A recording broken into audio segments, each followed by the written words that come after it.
Obadiah, chapter 1, verse 1. It says, the vision of Obadiah. Thus saith the Lord, Yahweh Ba'ashem Yahushua, concerning Edom. We have heard a rumor from the Lord, and an ambassador is set among the heathen. Arise, and let us rise up against her in battle. Behold, I have made thee small among the heathen. Thou art greatly despised. The pride of thy heart have deceived thee, thou that dwellest in the clefts of the rock, whose habitation is high, that saith in his heart, who shall bring me down to the ground? Though thou exalt thyself as the eagle, and though thou set thy nest amongst the stars, thence will I bring thee down, saith the Lord. Call Lord Yahweh, Bahashem Yahushua, Bahashem Rakakadash, for blessing me with the spirit to do this lesson. And that right there is the judgment of Edom. We are living in the last days. We are living in the last days of this devil's rulership. Right? The age of the wicked.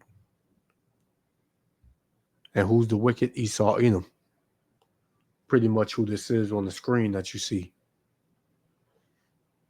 Because what? You see all of these prepping videos. You see all of these survival apocalyptic videos and movies and things like that. And who's always coming out of the smoke? Esau, Edom. But this ain't a fucking movie. This is real life, and this is your way. This is your end, Esau, Edom. This is your end. And a lot of them know it, but in some strange, bugged out way that they have in their mind, they believe that they're going to survive it all. This is why these devils have been prepping for years. Right? They've been prepping for years. But like the title of the video says, it says you can't prep your way out of judgment, because there's a judgment set for Esau, Edom, and it's going to happen. Regardless of what they do, no matter how many guns they got, how many bunkers they have, where they have the bunkers at, their military, it does not matter. The judgment is headed in the way of Esau, Edom, the so-called white man. Right? The Israelites, who the Lord loves, they received their punishment. Right? We received our punishment, and our punishment is, and we took it on the chin. Right? So, nigga, you ain't exempt.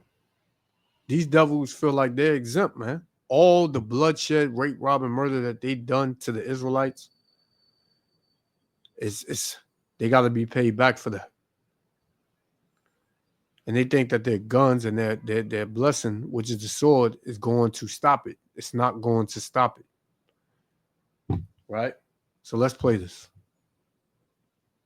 Yahweh Shem Yahushua willing to let me other fire. Shalom.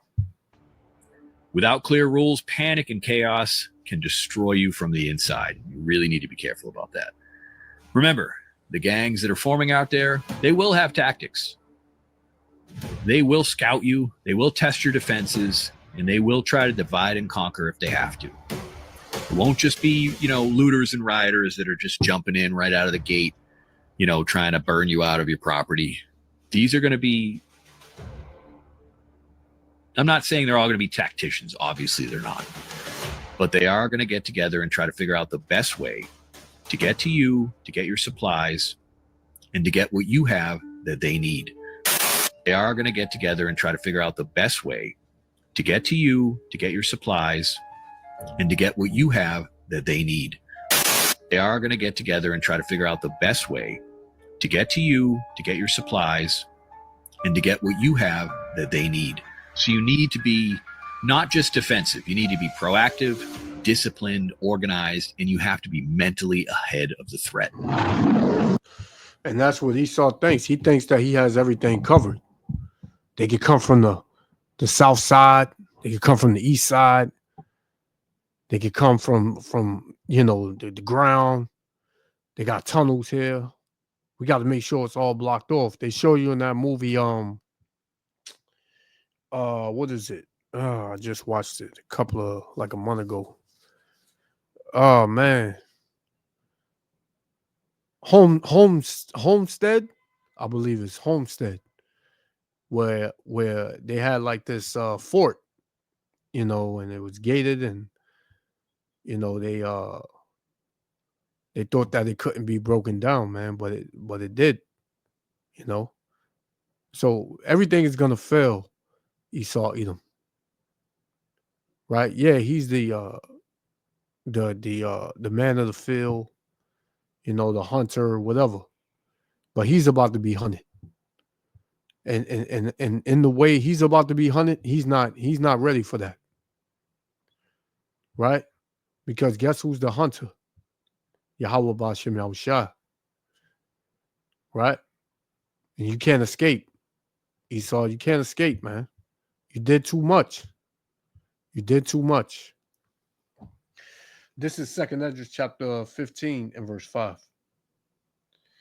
Behold, saith the Lord, I will bring plagues upon the world, the sword, famine, death, and destruction. And that's what's headed for this place, man.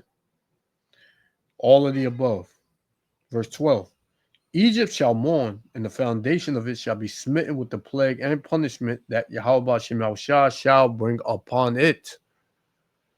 So this is what, this is who's doing it, man. Yahweh Ba'ashem Yahushua, man. A power that you can't mess with, Esau. Right? Verse 14. Woe to the world and them that dwell therein. For the sword and their destruction draweth nigh, and one people shall stand up to fight against another, and swords in their hands. All out battle, man. All out war. Right? Because Esau, he wants the war because he feels like he can win it. Right? He feels like, this is his second nature. So he knows everything there is to know about war, about survival. He thinks that he has it down packed, man. But he doesn't. Right? It says, for there shall be sedition among men and invading one another. They shall not regard their kings nor princes, and the course of their actions shall stand in their power. So people about to take matters into their own hands. A man shall desire to go into a city and shall not be able. Yeah, because martial law is hitting the door soon. For because of their pride, the city shall be troubled, and houses shall be destroyed, and men shall be afraid. A man shall have no pity upon his neighbor, but shall destroy their houses with the sword and spoil their goods because of the lack of bread and for great tribulation. And you heard what he said. He said people are going to find tactics to try to come in your house and take what you have. Right? Yeah, that's going to play out. That's going to happen, man. People, they want what you got, and they're going to take it, man. Right? So keep thinking it's a game. This shit is about the lid is about to bust off of America, man. America is in a pot being cooked right now. And that lid, that fire is about to reach a height to where the lid is going to pop off, man. And that's the chaos. Right? That's the chaos, man. That's the chaos. This is 2nd Esdras 16, and we're going to shut it down with this. 2nd Esdras 16, verse 17. It says, woe is me, woe is me. Who will deliver me in those days? The beginning of sorrows and great mournings, the beginning of famine and great death, the beginning of wars, and the power shall stand in fear, the beginning of evils. What shall I do when these evils shall come, man? What you going to do? As an Israelite, you need to return to your power now, man. If not, you're going to be caught in the crossfire. Verse 22. We're going to shut it down with this. For many of them that dwell upon the earth shall perish of famine, and the other that escape the hunger shall the sword destroy. So the sword is going to be used at a height that you've never seen before in these last days, man. The sword, the modern day sword is the gun. And it's about to be used to the fullest extent. to the fullest extent. So keep playing like it can't come to your door, right? Like it can't come in your house. Like it can't, hit your, like it can't hit you. You're going to find out, man. So I'm going to leave it there. Yahweh Hashem Yahushua willing. The elect was other Father. I want to give all praises, honor, and glory to Yahweh. Bahashem Yahushua, Bahashem Rakal Kadash, for blessing me with the Spirit to do this lesson. To the next lesson. Shalom. They're all going to be tacticians. Obviously, they're not. But they are going to get together and try to figure out the best way to get to you, to get your supplies, and to get what you have that they need. They are going to get together and try to figure out the best way to get to you, to get your supplies, and to get what you have that they need. They are going to get together and try to figure out the best way to get to you, to get your supplies, and to get what you have that they need. So you need to be not just defensive. You need to be proactive, disciplined, organized, and you have to be mentally ahead of the threat.